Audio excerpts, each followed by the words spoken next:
Good morning dear students. आज हम chapter 16 Delhi पढ़ेंगे। आपके text book, Hindi text book का जो चैप्टर 16 है दिल्ली, आज हम उसे पढ़ेंगे। इस चैप्टर दिल्ली में बस दिल्ली के बारे में कुछ खास, कुछ महत्वपूर्ण बातें लिखी हुई हैं। ये चैप्टर हमें दिल्ली के बारे में जानने में मदद करता है। दिल्ली, आप सभी जानते हैं कि दिल्ली हमारी राजधानी है।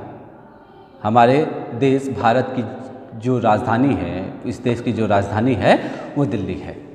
दिल्ली एक बड़ा सा शहर है, बहुत बड़ा शहर है। इसे महानगर भी कहते हैं।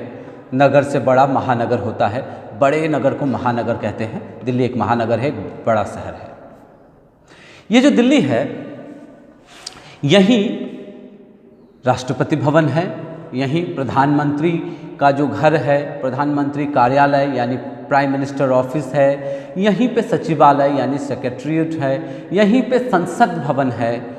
और पूरे देश को चलाने के लिए जो भी व्यवस्थाएं हैं वो सभी इस दिल्ली से ही चलाई जाती हैं।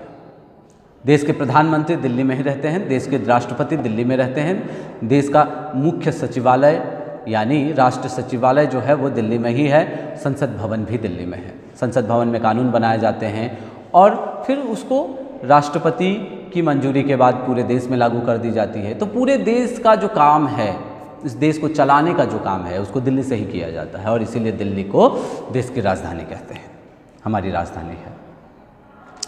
दिल्ली जो है वो यमुना नदी के किनारे बसी हुई है। यमुना नदी जो है उसके दोनों किनारों पर जो शहर है, उस शहर का नाम है दिल्ली। दिल्ली एक बहुत ही प्यारी सी जगह है जहां हर साल लाखों टूरिस्ट, लाखों की संख्या में टूरिस्ट यानी लोग घूमने आते हैं। दिल्ली घूमने आने का विशेष कारण ये है कि दिल्ली में देखने वाली कई चीज़ें हैं, कई खास और महत्वपूर्ण चीज़ें हैं जो दिल्ली में देखी जा सकती हैं। जैसे अगर आप दिल्ली जाएंगे तो दिल्ली में देखने वाली सबसे प्यारी चीज़ है, वहाँ लाल किला है। आपने नाम सुना होगा, आपने देखा भी होगा। प्रधानमंत्री, राष्ट्रपति जो हैं वो 15 अगस्त और 26 जनवरी को वहीं से झंडा फहराते हैं, फ्लैग होस्टिंग करते हैं। वहाँ वो लाल किला है। आप अगर दिल्ली जाओ तो आप लाल किला देख सकते हो। अगर आप दिल्ली जाते हैं तो आप वहाँ इंडिया गेट देख सकते हैं।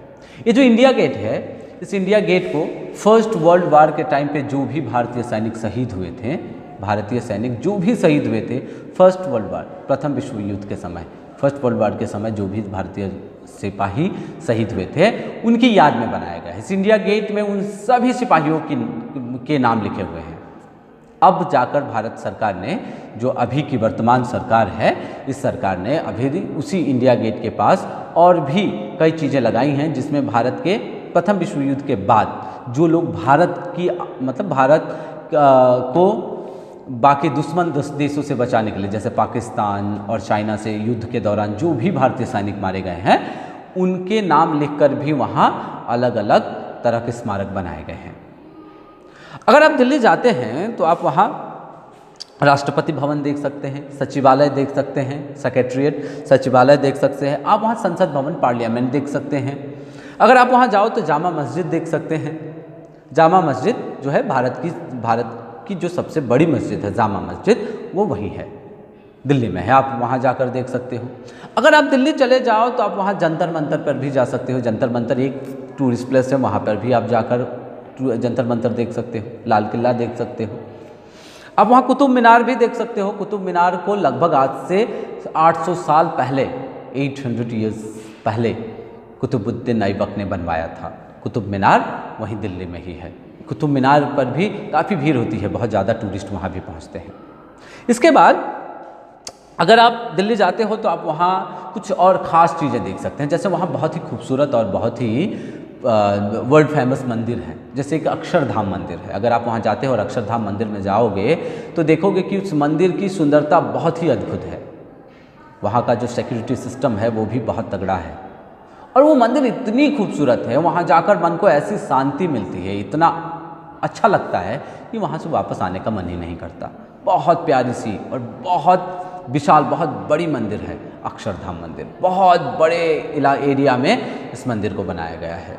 वहाँ शाम को अगर आप जाओगे तो शाम को 6 बजे के बाद वहाँ एक लाइट शो होता है। उसको देखने के लिए, इस लाइट शो को देखने के लिए थोड़ा सा एक टिकट खरीदना पड़ता है, कुछ चार्जेस देने पड़ते हैं। बाकी मंदिर में आप फ्री में जा सकते हो और वो मंदिर देख सकते हो, अक्षरधाम मंदिर। वहाँ अगर आप दिल्ली जाओ तो बहाई मंदिर देख सकते हो। बहाई मंदिर यानी लोटस टेम्पल, लोटस टेम्पल को बहाई मंदिर कहते हैं। आप वहाँ जाकर लोटस टेम्पल देख सकते हो। लोटस टेम्पल भी बहुत ही खूबसूरत सा मंदिर है। लोटस टेम्पल के अंदर किसी भी भगवान की कोई मूर्ति नहीं है।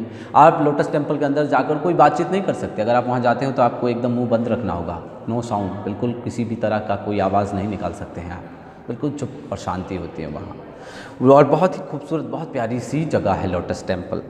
वहाँ आप जाओ तो छतरपुर मंदिर भी देख सकते हो, बिरला मंदिर देख सकते हो। बहुत सारे मंदिर है प्यारे प्यारे और खूबसूरत, जहाँ आप देख सकते हो, जहाँ आप पूजा अर्चना कर सकते हो, जहाँ आप मन की शांति भी प्राप्त कर सकते हो। बहुत ही प्यारे प्यारे ये मंदिर हैं। उसके बाद बोला है लेखक बोलते हैं कि जो दिल्ली है, दिल्ली अगर आप जाओ तो वहाँ राजघाट पर अगर पहुँचो तो बापू यानी जो महात्मा गांधी जी हैं उनको उसी राजघाट में ही उनके लिए वहाँ पे उनका एक स्मारक बनाया गया है। आप वहाँ जाओ तो बापू के दर्शन भी आपको हो जाएंगे वहाँ पे राजघाट महात्मा गांधी जी के। अच्छा, इसके बाद ये जो दिल्ली है, दिल्ली अगर आप जाते हो तो वहाँ आपको कुछ खास म्यूजियम देखने को मिलेंगे। एक रेल म्यूजियम है, रेलवे का एक अपना म्यूजियम है, रेल म्यूजियम। वहाँ एकदम पुराने ज़माने से भारत में जितनी भी ट्रेनें चलाई गई हैं, जितने भी इंजन चलाए गए हैं, सभी तरह के आप इंजन और ट्रेन देख सकते हैं। एकदम पुराने ज़माने से लेकर अब तक के उस संग्रहालय यानी म्यूजियम में सभी तरह के आपको ट्रेन, इंजन देखने को मिल जाएंगे। वहाँ एक गुड़ियाघर है, गुड़ियाघर यानी डॉल हाउस। उस डॉल हाउस पे पहुँचोगे तो आपको बहुत ही बहुत ही अनोखी और बहुत ही अलग अलग किस्म की, अलग अलग तरह की आपको जो गुड़ियाएँ हैं यानी पुतले हैं, जो डॉल्स हैं, वो देखने को मिल जाएंगे। दिल्ली के जो लोग हैं वहाँ दिल्ली में बहुत ज़्यादा ट्रैफिक होती है, इसीलिए वहाँ मेट्रो ट्रेन चलाया जाता है। मेट्रो ट्रेन की खूबी ये है कि मेट्रो ट्रेन पूरी तरह से एसी है। उस ट्रेन में पूरी तरह एसी होती है। अगर आप उसमें जाते हैं तो किसी तरह की कोई गर्मी नहीं लगेगी, एसी है। और आपको सबसे बड़ी बात यह है कि आपको वहाँ किसी भी तरह के ट्रैफिक में नहीं फंसना पड़ेगा अगर आप मेट्रो में चढ़ जाते हैं तो।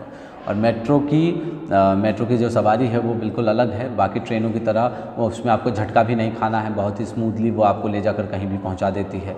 एक स्टेशन से दूसरे स्टेशन, तीसरे स्टेशन, आपको जहां तक जाना है आप मेट्रो से सफ़र कर सकते हैं। दिल्ली के बारे में एक चीज़ और ख़ास है कि दिल्ली में सभी धर्म, सभी जात, सभी बात के लोग रहते हैं। पूरे देश भर से, देश के अलग अलग राज्यों से लोग जाकर दिल्ली में रहते हैं। दिल्ली में हर धर्म, हर जात, हर भाषा, हर तरह, हर संप्रदाय के लोग मिलेंगे। और दिल्ली की खासियत ये है कि ये सारे लोग सभी पर्व, सभी त्यौहार, सभी फेस्टिवल्स एक साथ मिलकर मनाते हैं। ईद हो या फिर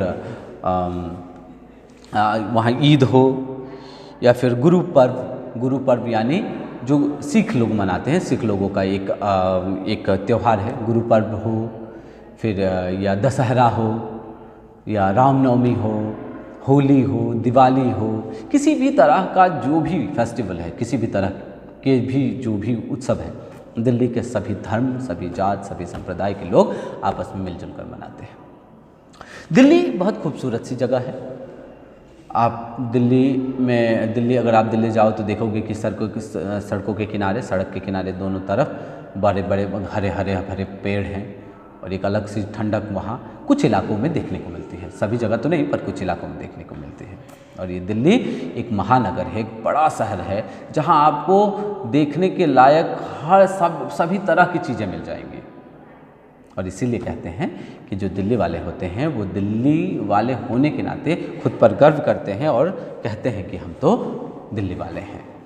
तो ये है दिल्ली के बारे में एक छोटी सी संक्षिप्त जानकारी। अगर आप इस चैप्टर को पढ़ोगे, एक बार खुद भी पढ़िए, इस वीडियो को देखने के बाद आप इस चैप्टर को खुद भी पढ़िए, आपको समझ में आ जाएगा कि दिल्ली में कौन कौन सी चीज़ें हैं, कौन कौन सी चीज़ों को आप देख सकते हैं दिल्ली जाकर, या देखने के लायक कौन कौन सी चीज़ें हैं। इसकी पूरी एक संक्षिप्त जानकारी आपको इस चैप्टर से मिल जाएगी।